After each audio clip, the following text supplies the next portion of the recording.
Assalamualaikum warahmatullahi wabarakatuh. Alhamdulillah rabbil alamin wal aqibatu lil muttaqin wala udwana illa 'alal zalimin wala haula wala quwwata illa billahil aliyyil azim. Asyhadu an la ilaha illallah wahdahu la syarikalah wa asyhadu anna Muhammadan 'abduhu rasuluhu la nabiyya ba'da. Usikum wa nafsi bitaqwallah faqad fazal muttaqun. Faqad qala Allah Ta'ala fi kitabihil karim. A'udzu billahi as-samiil 'alim minasyaitonir rajim. Bismillahirrahmanirrahim. Ya ayyuhalladzina amanu taqullaha haqqa tuqatih wa la tamutunna illa wa antum muslimun. Ya ayyuhalladzina amanu taqullaha wa qulu qawlan sadida yuslih lakum a'malakum wa yaghfir lakum dhunubakum. Wa man yuti'ir rasulahu faqad faza fawzan 'azima. Qala Rasulullah sallallahu alaihi wasallam, ittaqillaha haitsu ma kunta wa atbi sayyi'atal hasanata tamuha wa khaliqin nasa bi khuluqin hasan. Shadaqallahul 'azim wa shadaqa rasulul karim. Para ummahat al-mukminat al-muslimat yang dirahmati Allah Subhanahu wa taala. Alhamdulillah pada pagi menjelang siang di hari ini kita bertemu sekalipun virtual, tapi mudah-mudahan tidak mengurangi semangat giroh ya kita dalam rangka thalabul ilmi, karena bagi kita paham betul, yakin betul bahwa thalabul ilmi adalah merupakan jalan yang memudahkan kita menuju ke surga Allah Subhanahu wa taala. Sehingga buah daripada thalabul ilmi adalah memiliki pemahaman terhadap agama. Dan kita tahu bahwa orang yang memiliki pemahaman agama itu salah satu tanda orang itu dicintai oleh Allah Subhanahu wa taala. Bagaimana kata Rasulullah dalam hadisnya, "Man yuridillahu bihi khairan yufaqihu fid-din." Siapa orang atau siapapun orangnya yang pada dirinya diinginkan kebaikan oleh Allah, ya apabila Allah menginginkan kebaikan pada diri seseorang, maka orang itu diberikan tafaqquh fid-din, diberikan pemahaman agama. Kemudian sarana ya thalabul ilmi, sarana kita mencari ilmu menjadi jalan kita untuk tafaqquh fiddin, dan tafaqquh fiddin merupakan ciri orang-orang yang baik. Amin. Ibu-ibu yang dirahmati Allah, kita pada hari ini itu sampai pada hadis yang ketiga, atau bisa jadi hadis yang ke-186. Ya, saya bacakan dulu teks hadisnya. Tema besarnya adalah al-amru bil ma'ruf wan nahyu 'anil munkar. Tapi detailnya seperti apa teks hadis ini, karena memang banyak hadis-hadis yang mendukung tema amar ma'ruf nahi munkar, memerintahkan perbuatan yang baik dan mencegah kemungkaran, itu hadisnya cukup banyak. Maka persisnya saya bacakan teks hadisnya, atau matan hadisnya. Baik. An Abil Walid, ya, An Abil Walid Ubadat bin Istomit radhiyallahu anhu qala bay'na Rasulullah sallallahu alaihi wasallam bay'na Rasulullah sallallahu alaihi wasallam ala sam'i wa ta'ati fil usri wal yusri. Bayana Rasulullah sallallahu alaihi wasallam ala sam'i wa ta'ati fil usri wal yusri wal mansyati wal makrahi wa ala atharatin alaina wa ala an la nunazi'al amra ahlahu wa ala an la nunazi'al amra ahlahu illa an taraw kufran bawahan indakum minallahi ta'ala fihi burhan wa ala an la nunazi'al amra ahlahu illa an taraw kufran bawahan indakum minallahi ta'ala fihi burhan wa ala an taqula bil haqq wa ala an naqula bil haqq aynama kunna la nakhafu minallahi tawmata la'im. Muttafaqun. Ibu-ibu untuk teksnya sudah? Untuk Arabnya tadi saya sudah bacakan, cukup atau masih perlu lagi? Alhamdulillah cukup Ustaz. Cukup. Baik, kalau sudah cukup kita lanjutkan. Wa an Abil Walidi Ubadah bin Samit, dari Abul Walid, dari Bapak Walid, nama aslinya adalah Ubadah bin As-Samit. Ulang lagi, dari Abul Walid Ubadah bin As-Samit radhiyallahu anhu qala, radhiyallahu an qala, ia berkata, bay'na Rasulullah sallallahu alaihi wasallam, kami berbaiat kepada Rasulullah sallallahu alaihi wasallam. Jadi kalau bahasa kitanya baiat itu janji setia itu. Ibu dulu ya, suami ibu ya waktu calon dulu ya di hadapan pencatat nikah itu pegawai KUA ya, suami ibu dulu atau calon suami ibu dulu itu berbaiat ya kepada mertua. Ya, berbaiat kepada mertua. Ya, itu janji setia. Ya, janji setia, dia akan mengurus, mencintai, menjaga, memelihara, berkasih sayang kepada ibu ya dulu. Ya, Bapak nikahkan kamu dengan istriku yang bernama Fulana dengan mas kawin sekian, ya dibayar tunai. Maka calon suami waktu itu mengatakan aku terima nikahnya dengan putri bapak, ya dengan mas kawin tersebut dibayar tunai dan disaksikan oleh malah lebih daripada 2 orang. Nah, itu melakukan janji setia. Janji setia. Dalam bahasa Qur'annya disebut dengan mitsaqon ghalidho, janji yang sangat kuat. Ya, janji yang sangat. Nah, di dalam Islam, mohon maaf, ibu jangan alergi istilah berbaiat. Baiat itu bahasa Arab, bahasa kitanya janji setia. Para sahabat dahulu sering melakukan janji setia pada Rasulullah SAW. Baik para sahabat laki-laki maupun para sahabiah, para sahabat perempuan pun berjanji setia. Berjanji setia untuk taat kepada Rasul. Berjanji setia untuk taat kepada Allah dan Rasulnya. Berjanji setia untuk melakukan amar ma'ruf nahi munkar. Janji setia untuk melakukan kebaikan-kebaikan. Janji setia untuk meninggalkan perbuatan-perbuatan yang dilarang oleh Allah dan Rasulullah SAW. Jadi mohon maaf, kita jangan alergi dengan istilah berbaiat. Jadi baiat itu janji setia. Dan itu merupakan sunnah yang diajarkan oleh Allah dan Rasulullah Sallallahu Alaihi Wasallam.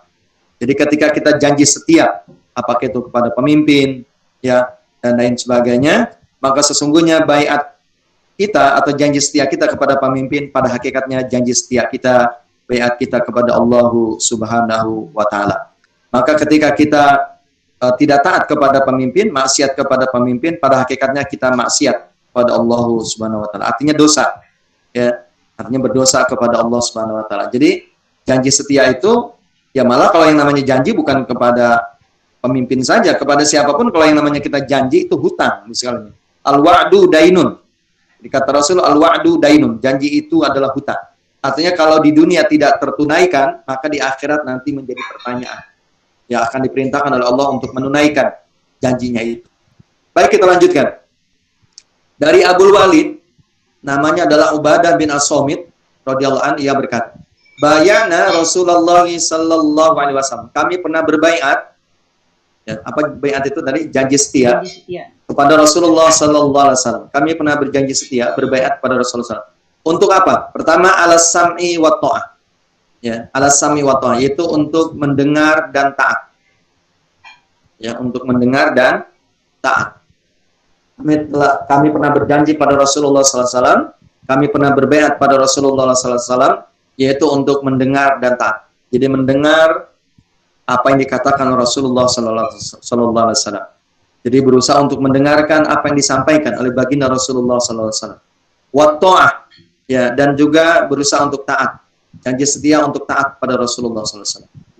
Fil usri wal yusri, baik dalam keadaan sulit maupun dalam keadaan mudah, ya, dalam keadaan ringan, sulit maupun dalam keadaan mudah. Wal mansyat wal makrah, baik dalam keadaan kami bersemangat ataupun dalam keadaan kami terpaksa, baik dalam keadaan kami bersemangat, rajin, ya, atau kami dalam keadaan terpaksa. Wala asaratin alaina, dan untuk mengutamakan urusan orang banyak dibandingkan urusan pribadi, dan untuk mengutamakan urusan orang banyak, urusan umum, urusan publik dibandingkan dengan urusan pribadi, urusan individual, urusan privasi, ya. Wa'ala an la nunazi al-amra ahlahu, wa'ala an la nunazi al-amra ahlahu, dan untuk tidak mengambil wewenang, dan untuk tidak mengambil wewenang dari si pemiliknya, dan tidak mengambil wewenang dari si pemiliknya, dan tidak akan mengambil wewenang dari si pemiliknya, dari si empunya, illa antarau kufran bawahan, kecuali apabila terlihat dengan jelas, ya, kekafiran, kecuali apabila nampak kekafiran dengan jelas.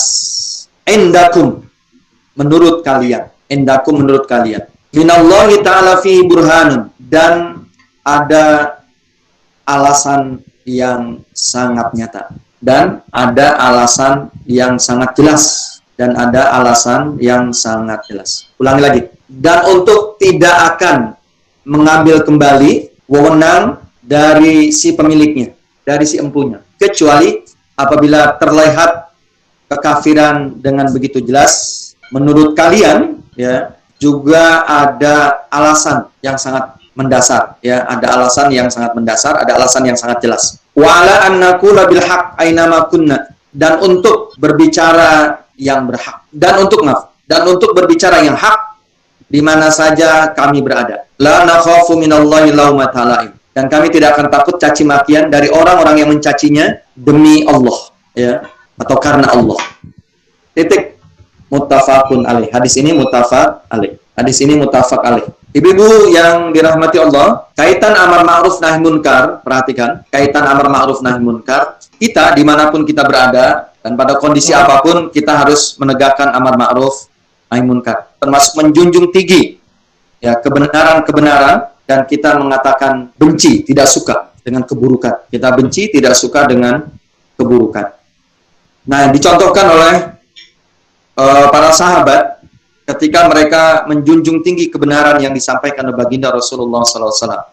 Mereka mendukung penuh apa yang disampaikan oleh Rasulullah SAW, dan kepada orang-orang yang juga menjunjung tinggi, ya, kebenaran yang disampaikan oleh Rasulullah SAW, termasuk pemimpin atau siapapun dia, umpamanya di satu lembaga atau satu organisasi atau satu kepanitiaan, ya, atau satu organisasi dan lain sebagainya, ya, maka kita diperintahkan untuk tetap menjunjung tinggi itu. Nah, ini sahabat pernah, kata Abdul Walid, yang nama aslinya adalah Ubadah bin As-Somit, beliau mengatakan kami, jadi tidak sendirian. Beliau mengatakan kami pernah berbaiat, ya, kami pernah berjanji setia kepada Rasulullah SAW. Apa di antara janji setianya? Pertama, untuk terus mendengar tutur kata nasihat yang disampaikan oleh Rasulullah SAW, dan juga kami berusaha untuk taat, ya, mengikuti, ya, apa yang diperintahkan oleh beliau, dan menjauhkan apa yang menjadi larangannya. Ya, apa yang dilarangnya kami pun berusaha untuk menjauhkan. Pada kondisi apapun, sampai disebutkan di sana fil usri wal yusri, baik dalam keadaan sulit maupun dalam keadaan mudah, baik dalam keadaan kami bersemangat, kami lagi senang, maupun kami dalam keadaan terpaksa, dalam keadaan berat, baik dalam keadaan kami muda maupun dalam keadaan kami tua, baik dalam keadaan kami memang longgar waktu, luang waktu, banyak waktu, atau mungkin dalam kami keadaan sibuk, kami berusaha untuk mendengar dan taat kepada baginda Rasulullah Sallallahu Alaihi Wasallam. Jadi ini bagaimana janji setia, ya, kepada Rasul, janji setia kepada Islam itu sampai digambarkannya semacam itu. Jadi kondisi sulit sekalipun, kondisi tua, ya, sekalipun, ya, lebih-lebih kondisi muda, luang waktu, ya, sehat dan lain sebagainya, tentu untuk selalu mendengar dan taat pada Rasulullah Sallallahu Alaihi Wasallam. Kemudian juga apalagi, ya, janjinya, wala asaratin alaina, dan juga kami lebih mendahulukan kepentingan umum, kepentingan publik, ya dibandingkan dengan kepentingan pribadi. Jadi kalau bertentangan antara kepentingan publik dengan kepentingan pribadi, itu mengutamakan kepentingan publik, mengutamakan kepentingan umum ya dibandingkan dengan kepentingan pribadi. Nah, ini hadis ini mengajarkan kepada kita ya ilmu sangat luar biasa, ilmu tentang bermasyarakat, umpamanya di KRT-an, KRW-an, atau di lembaga masjid, ya kepengurusan masjid, pengurus majelis taklim dan lain sebagainya. Itu begitu, ya. Kemudian katanya, ya, dan kami tidak akan. Nah, ini yang sangat bagus nih.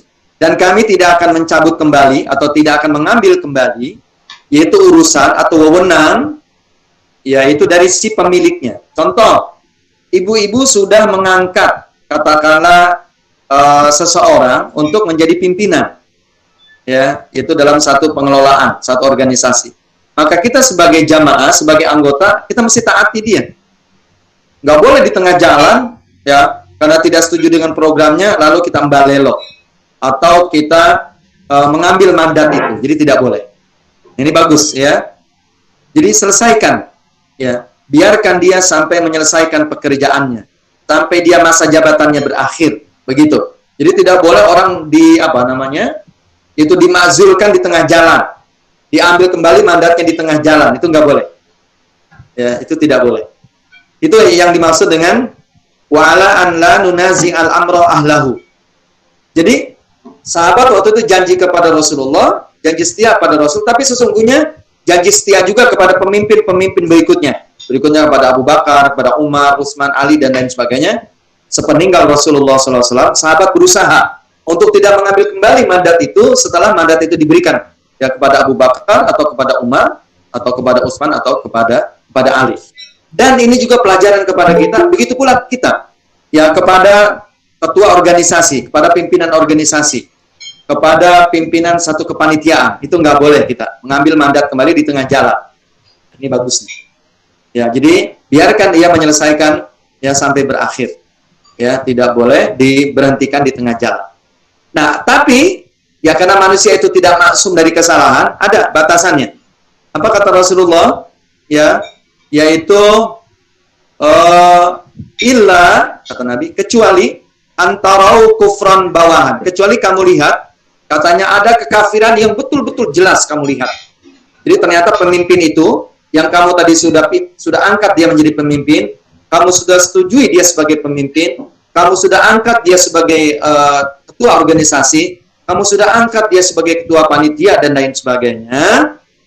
Ya, kamu tidak boleh ambil kembali mandat kecuali, kata Rasul, kamu lihat ada kekafiran yang betul-betul jelas kekafiran itu pada dirinya. Ya, dan juga kalian melihat, ya, ada alasan yang sangat mendasar. Ya, alasan agama sangat mendasar sehingga orang itu berhak memang untuk diambil kembali. Orang itu memang sepantasnya diambil kembali, yaitu mandatnya. Itu baru gitu. Jadi kalau belum, ya, ada alasan itu, kita tidak boleh, haram hukumnya.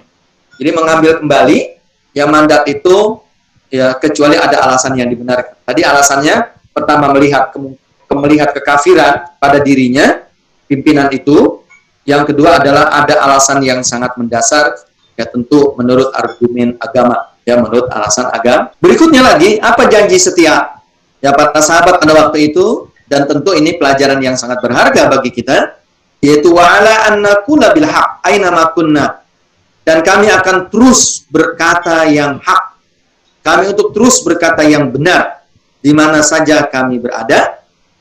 La nakhafu fillah, ya, laumata laim. Dan kami tidak pernah takut untuk berkata yang benar, ya, demi Allah, karena alasan Allah, sekalipun mendapatkan caci maki, ya, dari orang-orang yang mencacinya. Sekalipun ada orang yang mencerca kami. Jadi kalau alasannya adalah alasan karena Allah, kebenaran yang kami junjung, maka kami tidak pernah merasa takut. Ini janji setia yang diajarkan oleh para sahabat pada waktu itu ketika mereka berjanji setia pada Rasulullah Sallallahu Alaihi Wasallam.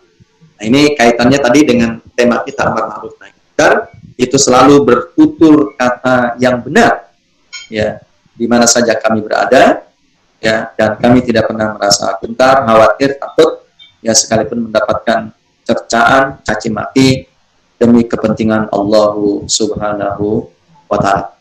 Jadi dari hadis ini ya nampak betul bahwa dalil alasan yaitu kita wajib untuk mendengar dan taat kepada pemimpin.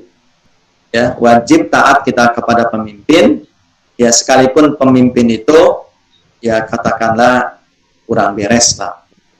Ya. Kecuali tentu kalau mereka menyuruh kita itu melakukan kemungkaran. Karena ada hadis umum ya Rasulullah membuat sebuah batasan, kata beliau bahwa la ta'ata li makhluqin fi ma'siyatillah. Tidak ada ketaatan kepada makhluk ya apabila ketaatan itu bertentangan dengan Allah dan ya Allah dan Rasul.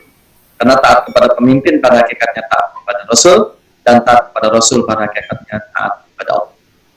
Begitu sebaliknya, apabila maksiat ya kepada pemimpin pada hakikatnya maksiat kepada Rasul, dan apabila maksiat kepada Rasul pada hakikatnya maksiat kepada Allah. Jadi kita diperintahkan untuk selalu taat ya pada pemimpin. Ya tentu batasannya adalah apabila memerintahkan kepada kita kebaikan, ya kecuali memerintahkan yang kemungkaran, ya yang maksiat. Baik, sebelum kita lanjutkan ke hadis berikutnya, mungkin ada pertanyaan Ibu? Ya karena ini hadis ini terkait dengan masalah sosial kemasyarakatan, hidup kita di masyarakat, Ibu sekalian. Mungkin ada pertanyaan, ya. Mangga saya persilakan dulu sebelum kita lanjut ke berikutnya. Ini penting hadis ini ya, hadis tentang sosial masyarakat. Ya, silahkan Bu Lina mau bertanya. Ini Pak, kriteria pemimpin yang wajib ditaati itu yang bagaimana Pak? Iya, kadang-kadang kan, apalagi kan kalau kayak sistem pemilihan itu kan kita memilih yang misalnya kita memilih ternyata pilihan kita itu kan nggak terpilih, tapi kan banyak golongan lain yang memimpin juga, pemimpin yang lain juga. Kita nggak istilahnya nggak pro lah dengan apa yang dipimpinnya gitu loh. Nah, sekarang ini kriterianya gimana yang wajib ditaati gitu loh. Nah, untuk pemakzulan juga kan, kalau misalkan kalau menurut kita ya itu udah nggak sejalan lah dengan apa yang kriteria awal, janji awalnya gitu loh. Janji awalnya itu udah nggak sesuai dengan apa yang dia katakan gitu, udah nggak sinkron dengan apa yang dikatakan dan dikerjakan. Dan itu berhak dimakzulkan. Dan kalau dimakzulkan ini itu kan ya itu tadi bicara lagi karena kita banyak golongan. Kalau kita memakzulkannya kita dianggapnya berontak, Pak. Gimana tuh, Pak? Bu Lina, terima kasih pertanyaan. Jadi sampai digambarkan pemimpin itu sekalipun kalian dipimpin oleh abdan habasyian, sekalipun kamu dipimpin oleh seorang budak Habasyi, mohon maaf ya, kan saya berniat merendahkan. Rasulullah menggambarkannya kalau memang dia ya menjadi pemimpin kamu, sekalipun dia budak Habasyi, padahal statusnya dia lebih rendah daripada kamu, kata Rasulullah, itu kamu wajib taat kepadanya. Kamu wajib taat kepada pemimpin itu. Tapi tentu ada batasan, sebagaimana Rasul tadi sampaikan. Ya, kecuali dia memerintahkan yang munkar. Kecuali dia memerintahkan, yaitu yang bertentangan dengan agama. Karena ada batasan yang sangat umum, Rasulullah mengatakan, yaitu la ta'ata li makhlukin fi maksiatin. Tidak ada ketaatan kepada makhluk apabila ketaatan itu bertentangan atau maksiat kepada Allah dan Rasul.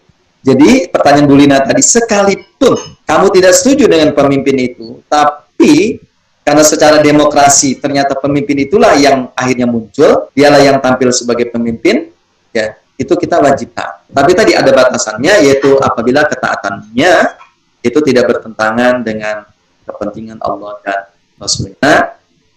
Kalau sudah bertentangan dengan kepentingan Allah dan Rasulnya, sekalipun itu dia yang kamu berbaiat kepadanya, itulah yang kamu pilih. Kalau sudah bertentangan, tidak. Jadi yang jadi alasan adalah bukan pemimpin itu munculnya bagaimana caranya. Tetapi kalau dia sudah tampil sebagai pemimpin, kamu wajib taat kepadanya, tapi batasannya adalah selama tidak bertentangan dengan kepentingan Allah dan Rasulnya. Termasuk tadi Bu Lina sampaikan juga, pemimpin itu bullshit, pemimpin itu banyak bohongnya, lip service, ya. Jadi tetap, ya. Jadi tetap kita diperintahkan untuk mentaati dia. Jadi kalau dia sudah tampil sebagai pemimpin, bagaimanapun caranya begitu kira-kira, apalagi di negara kita, negara demokrasi, artinya bahwa suara terbanyak dialah suara yang menentukan, kan begitu ya. Kemudian ternyata pemimpin yang kita pilih dia tidak ambil sebagai pemimpin. Tetap kita wajib taat kepada pemimpin itu. Kenapa? Karena Islam memandang bahwa negara yang dimana di sana ada pemimpin, ya tentu ini masih lebih maslahat dibandingkan dengan negara tidak ada pemimpin. Bagaimana kacaunya kira-kira kalau nggak ada pemimpin, gitulah kira-kira gambarnya. Begitu kira-kira Bu Lina ya. Saya melanjutkan tadi tentang taat kepada pemimpin tadi. Baik, kita lanjutkan, yaitu hadis berikutnya. Hadis yang ke-187. Atau bisa jadi menurut tema ini, hadis itu hadis yang keempat. Menurut tema ini, tema amar ma'ruf nahi. Saya bacakan kembali. Anin Nu'man ibni Bashir. Anin Nu'man ibni Bashir radhiyallahu anhuma. Anin Nabi sallallahu alaihi wasallam qala. Anin Nabi sallallahu alaihi wasallam qala. Titik 2. Masalul qa'imi fi hududillah wal waqi' fiha kamasali qaumin istahamu ala safinatin fasara ba'duhum a'laha wa ba'duhum asfalaha wa kana alladhi fi asfaliha idza istaqamu minal ma'i marru ala man fawqahu. Fakana alladhi fi asfaliha idza istaqaw minal ma'i marru ala man fawqahu. Faqalu law anna kharaqna fi nasibina kharqan wa lam nu'zi man fawqana fa in tarakuhum wa ma aradu halaku jami'an wa in akhadu ala aidihim najaw wa najaw jami'an rawahul Bukhari.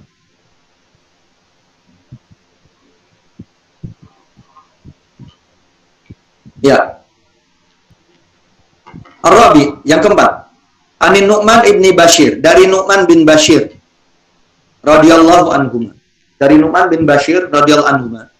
Anin Nabi sallallahu alaihi wasallam qala, dari Nabi sallallahu alaihi wasallam ia bersabda, masalul qaim fi hududillah. Masalul qaim fi hududillah. Perumpamaan orang yang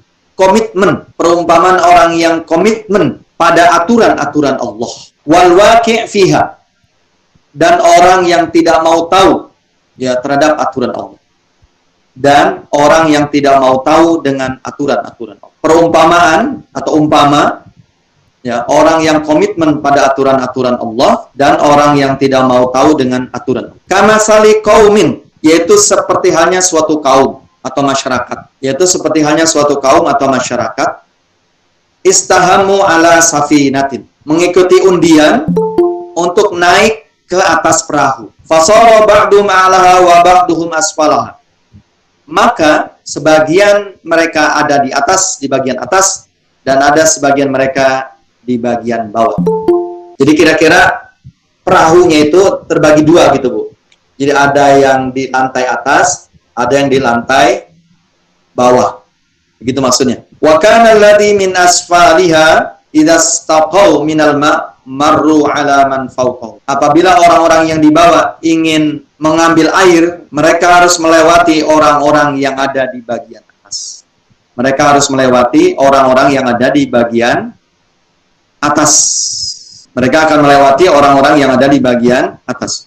Faqalu, lalu mereka berkata, titik 2. Lau anna kharaqna fi nasibina kharqan wa lam nu'zi man fawqana. Kalau seandainya perahu itu kita bocorkan di bagian bawah, kurung buka, untuk mengambil air minum, kurung tutup, untuk mengambil air minum, walam nu'zi man fawqana, kita tidak akan menyakiti atau tidak akan mengganggu orang-orang yang ada di atas kita.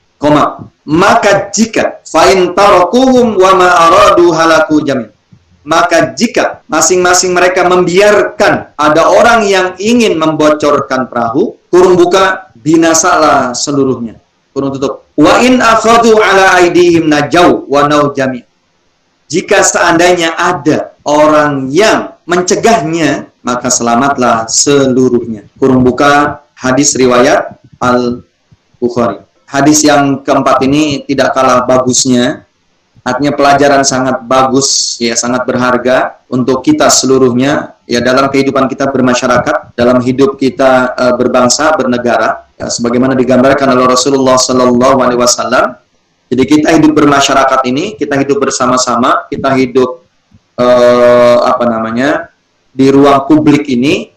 Rasul menggambarkan seperti halnya katanya masyarakat, ya masyarakat yang bersaham atau mengikuti undian untuk sama-sama naik ke perahu. Jadi kira-kira negara ini adalah merupakan perahunya, begitu kira-kira. Ya, negara ini merupakan perahu. Sedangkan masyarakat itu macam-macam manusia itu. Ada yang komitmen berpegang teguh kepada aturan-aturan Allah. Tapi sebaliknya ada orang-orang yang longgar, tidak mau tahu. Ya, ketika katakanlah kemaksiatan merajalela, ketika kerusakan ada di mana-mana, ketika dosa ya nampak di mana-mana. Ya, jadi ada orang yang komitmen untuk menghilangkan, mengenyahkan ya kemungkaran, dan ada orang yang tidak mau tahu, ya, cuek bebek begitu kira-kira. Dan macam-macam lah masyarakat itu, ya macam-macam masyarakat itu. Nah maka kata Rasulullah, nah umpamanya tadi masyarakat itu kira-kira ada di satu tempat yang terbatas. Katakanlah diumpamakannya kapal, ya, kapal air atau perahu. Perahu itu kan terbatas artinya. Jadi ruang lingkupnya hanya di sekitar perahu, di sekitar kapal laut itu, bagian atas, bagian bawah, begitu. Nggak lebih daripada itu. Karena kalau keluar dari situ kan kena air, dia berbahaya, dia tenggelam, karam, dan lain sebagainya. Ya, jadi tidak bebas artinya. Hidup di masyarakat itu tidak bebas, sebebas-bebasnya. Jadi digambarkannya seperti orang, ya, yaitu bersaham atau ikut undian untuk naik perahu. Dan akhirnya dibagi dua. Ada yang ke bagian atas dan ada yang ke bagian bawah. Nah, ketika orang-orang bagian bawah ingin mengambil air, ingin minum, ya, maka akhirnya orang-orang bawah itu naik ke atas. Karena air itu ada di atas kan. Kalau bagian bawah ini kan di bagian perut perahu itu ada di bawah, di laut itu sendiri, di air itu sendiri. Maka akhirnya orang-orang di bawah itu naik ke atas. Maka tentu orang-orang teratas itu merasa terganggu. Ya, terganggu pasti. Dan sadar orang-orang bawah itu mengganggu, ya, menyakiti ketika orang-orang atas itu sedang duduk menikmati naik perahu itu, ya merasa terganggu. Lalu kata orang-orang bawah yang biasa mengambil air itu, ya kalau begitu kita agar tidak terganggu orang-orang atas, ya sudah kita bocorkan saja perahu ini supaya kita mudah mengambil air. Nah kira-kira kalau tidak ada orang yang peduli, tidak ada orang yang menegakkan amar ma'ruf nahi munkar, seperti apa perahu itu? Ya, kita mengatakan pasti perahu itu akan bocor dan akhirnya air yang menggenang di mana-mana, dan dengan cepat tentu ya perahu ini akan terisi dengan air dan perahu ini akan karam. Ya tentu yang celaka, tentu yang akan mudorot bukan hanya orang yang membocorkan perahu itu, ya yang mau mengambil air tadi, tetapi tentu orang-orang atas, ya juga yang berdiam diri, ya dan lain sebagainya. Masyarakat itu tidak mau tahu, ya ada orang yang membocorkan perahunya, tentu akan karam dan perahu itu akan tenggelam. Dan yang binasa bukan hanya orang yang membocorkan perahu, tapi orang-orang seluruh, yang baik, yang buruk, ya, dan lain sebagainya, semua akan ikut tenggelam, semua akan ikut binasa, ya, bersama. Nah, kira-kira gambaran hidup di masyarakat itu kira-kira semacam itu. Jadi kalau di sana orang baik tidak mau tahu, ya dengan kemungkaran yang katakanlah dilakukan oleh sebagian atau segelintir, ya orang masyarakat, maka tentu nanti kerusakan itu akan menjadi banyak, menjadi besar, dan akhirnya akan sangat sulit untuk dipadamkan. Nah, ibu-ibu yang dirahmati Allah, kira-kira begitu gambarannya. Mungkin juga ya ada yang perlu digarisbawahi atau mungkin dipertanyakan. Saya persilahkan, ibu-ibu. Saya buka forum tanya jawab sekalian aja. Afwan Ustadz, saya mau bertanya. Jadi yang ini tadi terkait di hadis yang sebelumnya 186, Di situ kan ada penjelasan bahwa para sahabat berjanji kepada Rasulullah untuk mendahulukan kepentingan publik daripada pribadi. Bagaimana dengan konteksnya jika seorang muslimah atau ummahat yang aktif dalam organisasi, Ustaz? Maksudnya apa Bu ya? Umat aktif di organisasi? Ya, misalkan seorang wanita dia aktif dalam organisasi. Bagaimana untuk terkait di poin yang tadi berjanji untuk mendahulukan kepentingan publik daripada pribadi. Sementara kalau wanita itu kan seorang ibu itu kodratnya kan lebih mengutamakan kepentingan rumah tangga mungkin gitu, Ustaz. Maksudnya seperti itu. Oh, iya. Iya. Afwan. Iya. Jadi bukan mendahulukan ibu-ibu itu aktif di rumah. Jadi gini. Jadi jalan tengahnya itu begini. Jadi ibu-ibu itu ya tentu dia pun harus menjaga marwah rumah tangga, menjaga kondusivitas rumah tangga itu ibu-ibu. Tapi bukan berarti lalu dengan kesibukan ini membuat ibu-ibu tidak aktif di masyarakat, di organisasi atau di apalah namanya, ya ikatan-ikatan apa. Jadi yang penting pekerjaan rumahnya yaitu terselesaikan. Ya, pekerjaan rumahnya terselesaikan. Sekarang kan kalau ibu ya menyelesaikan pekerjaan rumah katakanlah sudah selesai di pagi hari, lalu suami pun sedang berangkat ke kantor, lalu anak pun sedang katakanlah belajar di sekolah, tentu bukan berarti ibu-ibu tidak boleh aktif katakanlah di lingkungan begitu. Ya. Yang tidak boleh, yang ibu tadi ingin garis bawahi adalah seorang ibu yang menterbengkalaikan urusan rumah tangganya, lalu dia mengutamakan urusan katakanlah organisasinya, itu yang tidak boleh. Ya, itu yang tidak boleh. Artinya, jadi seorang ibu ini perhatikan. Jadi urusan-urusan rumah tangganya apa yang harus dia selesaikan? Ya, apa yang harus dia selesaikan? Tapi kalau sudah selesai urusan-urusan rumah tangganya, maka tidak dilarang. Ya, sebagaimana hadis betul kan begini. Suami kata Rasul, wahai para laki-laki, kalau kamu dapatkan istrimu pergi untuk menunaikan sholat di masjid, jangan kamu larang dia. Jadi karena wanita juga perlu berekspresi, wanita juga perlu berinovasi, wanita pun perlu amar ma'ruf nahi munkar. Ya, wanita pun ya dia tidak bisa menyerahkan amar ma'ruf nahi munkar kepada para laki-laki saja, karena kadang-kala ada urusan-urusan keibuan, urusan-urusan para wanita yang tentu bila dijelaskan oleh para bapak-bapak, kaum pria mungkin bisa jadi kurang begitu jelas. Makanya kalau kita lihat juga para sahabiah, termasuk istri Rasulullah, itu aktif. Begitu. Ya, aktif yaitu untuk membina kaum ummahat. Sekalipun ummahat juga kadang-kala mendapatkan taklim ya langsung dari Rasulullah SAW yang beliau pria, laki-laki. Tapi ada urusan-urusan yang memang kadangkala urusan kewanitaan, keperempuanan, itu lebih detail kalau dijelaskannya oleh para akhwat. Atau mungkin pertimbangan-pertimbangan lain. Ya, pertimbangan-pertimbangan lain. Kan kalau akhwat dengan akhwat, ya, dia privat itu bisa, ya kan? Artinya satu ruang yang terbatas, katakanlah murabiyahnya akhwat. Kemudian mad'unya juga akhwat. Itu tidak terkendala. Tapi kalau umpamanya murabinya para ikhwan, sementara mat'unya akhwat di ruang terbatas dan orang yang sangat terbatas. Nah, itu dikhawatirkan nanti justru alih-alih memperoleh manfaat, tetapi malah mudorot yang jauh lebih besar. Nah, itu kan, jadi akhirnya ada wilayah-wilayah, ada urusan-urusan yang memang lebih ahsan, lebih baik, lebih maksimal bila urusannya ditanganinya oleh para akhwat. Itu kira-kira Bu Lulu, ya.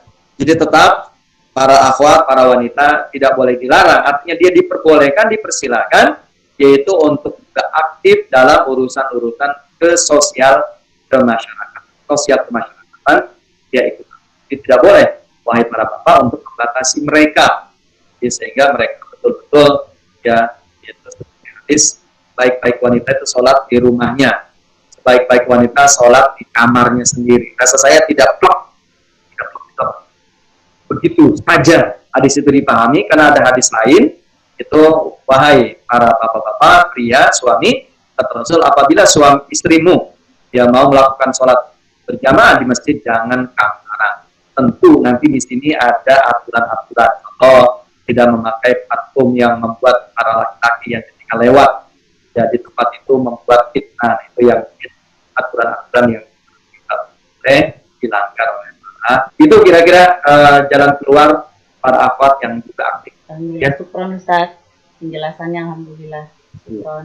Saya mau bertanya Ustadz, Bu Lulu mau licin. Ya, silakan. Tentang amar ma'ruf nahi mungkar ini kan tidak mudah ya Ustadz ya. Betul. Apa ya? Kira-kira apa yang bisa menguatkan kita untuk menyampaikan kebenaran itu tanpa harus menyakiti? Pasti menyakiti ya Ustadz ya. Pasti ada yang tidak suka gitu, pasti ada yang tersakiti. Apa kira-kira apa yang bisa menguatkan kita untuk bisa menyampaikannya tanpa ragu-ragu gitu Ustaz? Mungkin ada hadis atau doa gitu Ustaz. Ayat maupun hadis cukup banyak, yaitu yang memotivasi, mendorong kita untuk selalu menegakkan amar ma'ruf nahi munkar. Kalau doa mungkin doa umum ya. Saya sebutkan doa dulu deh. Ibu tadi nanya, apakah ada doanya? Mungkin doa umum. Umpamanya, doa umum tuh begini. Umpamanya Rasulullah mengatakan, ya musarrifal qulub, atau ya muqallibal qulub sabit qalbi ala dini. Ya Allah, yang zat yang membulak-balikan hati, yang membulak-balikan hati, tetap balikan hatiku selalu taat kepadamu ya Allah. Itu kira-kira hadis umum. Nah, kenapa amar ma'ruf nahi munkar merupakan bagian daripada agama? Karena hadis dan ayat Quran terlalu banyak, yaitu tentang perintah kita untuk menegakkan amar ma'ruf nahi munkar. Umpama, contoh dalam surah Ali Imran ayat 104. Ibu boleh catat, nanti boleh dibuka sendiri nanti. Ali Imran 104. Kemudian Ali Imran 110. Ali Imran 104, Allah mengatakan hendaklah. Walaupun kata hendaklah sebenarnya itu adalah perintah wajib, ya Bu ya. Jadi bukannya pilihan, bukannya kalau mau ya iya, kalau enggak ya enggak apa-apa, bukan itu.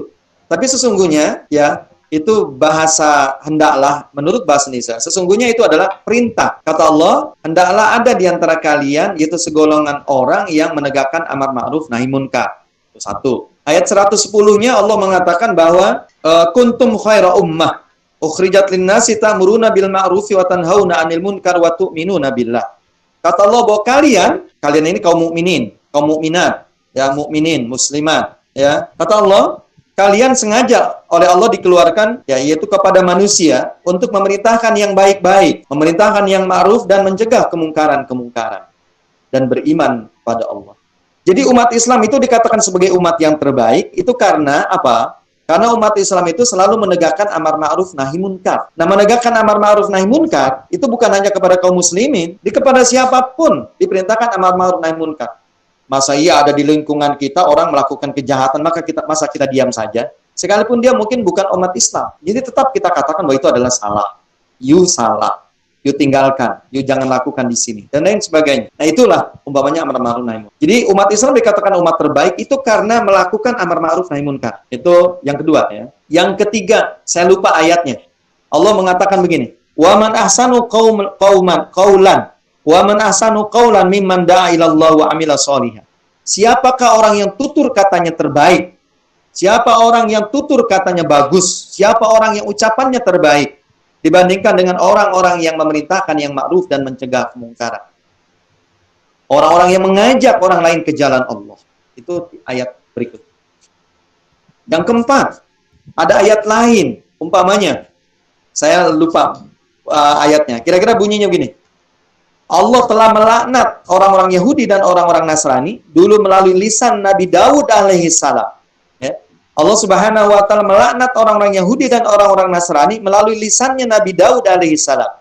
Disebabkan mereka melampaui batas. Disebabkan mereka melampaui batas. Apa yang dimaksud dengan melampaui batas? Para mufassirin menjelaskan yang dimaksud dengan melampaui batas di sini begini Bu maksudnya. Jadi, ketika ada orang-orang buruk melakukan kejahatan, orang-orang baiknya tampil untuk melarang kemungkaran itu. Tapi rupanya orang-orang yang melakukan kejahatan ini bandel. Dia tidak dia tidak tinggalkan kemungkaran itu. Kejahatan itu dia tidak tinggalkan. Besok dia lakukan lagi. Sekalipun masih dilarang. Orang itu dilarang. Oleh orang baik di antara mereka dilarang. Tapi bandel, lagi-lagi bandel. Akhirnya orang-orang baik yang tadi memerintahkan yang ma'ruf, mencegah kemungkaran, merasa gerah, bukan merasa gerah, merasa capek, merasa lelah, bosan dan lain sebagainya. Akhirnya mereka tidak lagi menegakkan amar ma'ruf nahi munkar. Malah mereka akhirnya ikut bersama-sama dengan mereka melakukan kemungkaran. Jadi artinya bahwa kemungkaran itu bagaimanapun itu tetap harus kita cegah. Dia mau ngikut, artinya dia mau stop atau tidak, dia mau berhenti atau tidak dari kemaksiatannya, itu nanti terserah dia. Tetap orang-orang baik itu memerintahkan yang ma'ruf dan mencegah kemungkaran itu. Karena khawatir nanti kira-kira kemungkaran itu seperti penyakit TBC, seperti juga menular ya TBC itu. Seperti juga mungkin kalau pada tubuh seseorang sakit kanker, Ibu. Jadi kalau lokasi kankernya itu tidak diamputasi, tidak dibuang, maka dia akan merembet, dia akan menular ke seluruh tubuh yang lain. Itu kira-kira begitu. Nah, kemudian ada hadis. Kata Rasulullah, kalian hanya diberikan dua pilihan. Kalian hanya diperintahkan dua pilihan. Kalian pilih, apakah kalian menegakkan amar ma'ruf nahi munkar, atau kalian biarkan sehingga kemungkaran merajalela, dan saat itu ada orang-orang baik yang berdoa kepada Allah. Apapun doanya, apapun permintaannya kepada Allah, maka doanya tidak lagi didengar oleh Allah Subhanahu wa taala ketika Allah menurunkan siksanya, ketika Allah menurunkan azabnya di dunia. Jadi begitu Ibu sekalian, bahwa amar ma'ruf nahi munkar itu diantara manfaatnya adalah agar ketika Allah menurunkan siksa, maka siksanya tidak diturunkan sekaligus. Tapi kalau masyarakat itu sudah tidak mau tahu dengan kemungkaran yang ada di lingkungannya, Allah akan generalisir, Allah akan umumkan. Secara umum Allah turunkan azab dan siksa itu, dan ketika ada orang-orang baik berdoa agar azab dan siksa itu dihilangkan, dienyahkan, maka maka siksa itu tidak akan dihilangkan dari sekitar mereka. Nah, itu kan dari hadis itu sangat sangat kuat ya perintah Allah kepada kita untuk amar ma'ruf nahi munkar, karena kalau tidak Allah mengeneralisir azabnya dan siksanya ya, mengeneralisir azab dan siksanya. Menurut saya bisa jadi pandemi Covid yang baru saja mungkin ya mudah-mudahan sirna, hilang, ya itu mungkin bisa jadi karena orang nggak begitu semangat dengan menegakkan amar ma'ruf nahi munkar. Atau malah mungkin bisa jadi cuek bebek, nggak mau tahu. Sehingga akhirnya ya pandemi itu bukan hanya di kalangan orang-orang jahat, orang brengsek, tapi orang-orang baik pun terkena. Banyak di antara kita yang terkena kemarin, terpapar ya oleh COVID. Ya, malah mungkin ada keluarga kita yang meninggal dengan itu. Padahal mereka orang-orang baik. Nah itu, ya jadi manfaat amar ma'ruf nahi munkar itu sedemikian kuat, itu agar Allah tidak menurunkan azab dan siksanya kepada. Dan begitu pula pahala. Sebagaimana kata Rasulullah, apabila seseorang yang membuat sebuah jalan kebaikan dalam Islam, kemudian ada orang-orang yang mengikutinya, maka dia mendapatkan pahala karena dia melakukan itu, dan pahala sebanyak orang-orang yang mengikutinya tanpa orang yang mengikuti kebaikan dikurangi pahalanya. Begitu Ibu sekalian. Coba kalau kita bisa ya melalui amar ma'ruf nahi munkar, melalui dakwah kita mengajak orang, membimbing orang, katakan ada 10 orang. Lalu 10 orang itu menjadi orang-orang baik. Betapa besar pahala dan ganjaran, dan itu akan dicatat hatta yaumal qiyamah. Jadi sekalipun dia sudah meninggal, maka pahala itu akan mengalir kepada. Itu luar biasa. Rasa saya motivasi apa lagi? Itu sudah cukup banyak dan luar biasa motivasi agar kita ya itu menegakkan amar ma'ruf nahi amar ma'ruf. Kira-kira begitu Ibu ya, cukup nah itu agar kita terus aktif dalam amar ma'ruf nahi munkar dalam dakwah ya. Gitu sudah.